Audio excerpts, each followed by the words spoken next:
うるせえバーカ。So with the new year coming up, I thought it would be a great time to look back at 2020 and some of the awesome anime it gave us. From hidden gems like Adachi and Shimamura to blockbuster anime like Rent a Girlfriend, we had some godlike episodes. But one episode in particular really stuck to me. Episode 11 of Kaguya-sama Love is War Season 2. Yup, basically where we learn about the best boy, Ishigami. If you haven't seen this episode, or anime for that matter, I advise you guys to click out of the video because we're gonna spoil it like a mofo. So yeah, go ahead and watch that anime and let's get into it. But before that, please consider hitting that sub button. I noticed that 90% of my viewers aren't subscribed, which makes sense because I really just started YouTube this year. But yeah, it'll mean a lot if you guys could subscribe. Alright, let's go. Before I tell you guys why I think this is the best episode of the year, I'm kind of just going to give you a quick little TLDR, so here we go. So the episode actually starts off pretty nice. Like, Ishigami looks happy, he's at the sports festival, he's just chilling. But then a girl pops up and he just starts freaking out basically. He gets PTSD and everything. So the rest of the episode kind of takes place in Ishigami's middle school, and it shows that that girl used to be Ishigami's acquaintance. Kind of a friend, but mostly an acquaintance. She was pretty much the only one who wasn't ignoring him. This is where things start to get kind of spicy. Ishigami catches her boyfriend lacking pretty much. Basically, he was cheating on her. He's talking to another girl on the phone, talking about he rented a room and all this. It was just nasty. Ishigami then goes up to him and says, "Yo, you gotta stop cheating on your girl, man." And he's like, I don't think I'm going to because girls are so willing to do this. Basically, he uses his girlfriend as blackmail and pretty much says, if you stay quiet, you can basically do this and this to my girl if you come over. That's when Ishigami goes ham and just starts beating the brakes off the guy pretty much. This obviously causes a scene and the school comes up and starts surrounding them.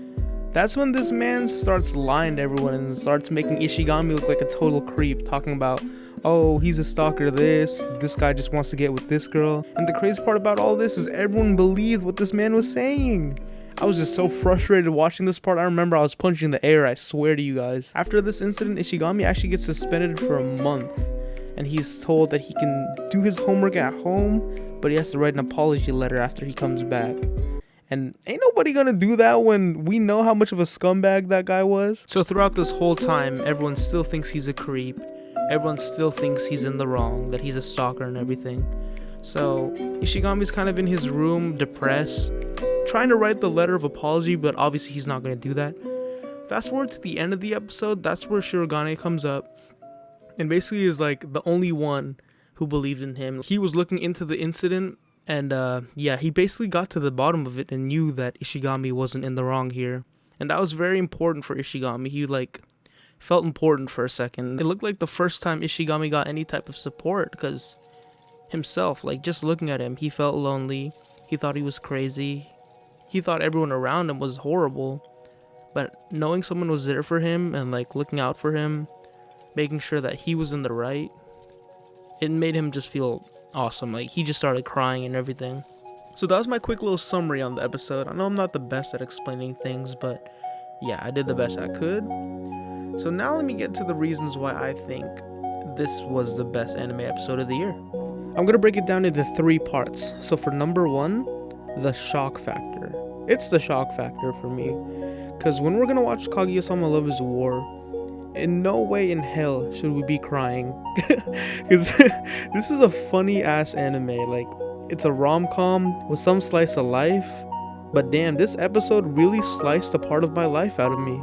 I'm so used to coming in with good vibes, getting ready to laugh, blush a little bit on the side because of all the romances going on, but nah, this episode said, yeah, let me just flip the script for you guys real quick. And they did it beautifully. This episode actually felt like a movie, a legitimate anime movie. For number 2, it's still kind of riding off number 1, but the ride of emotions that we go through watching this single episode is insane. Obviously we started off with Ishigami being happy, so yeah, same. We're gonna be happy too. But then we get stressed out when people start framing him. We get sad when Ishigami gets sad. And at the end, we're on that cry happy phase. You know what I mean? There were so many emotions in this one episode. And my final bullet point is pretty simple.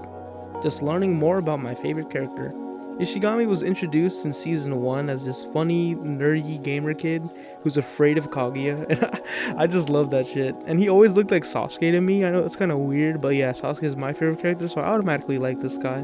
But in this episode in particular, we get to learn how he overcame his demons, how he was when he was younger. It was just, I love this episode so much. I might be bugging, but yeah, no, I really do think this was the best anime episode of 2020. And that's gonna be it for me. Make sure to hit the sub button if you enjoyed this video. I'm gonna do a bunch of more lists this week, only because I want to end the year right with a bunch of content. So yeah, am I crazy for picking this as my favorite anime episode of the year? Let me know in the comments below. But yeah, y'all have a good one and take care.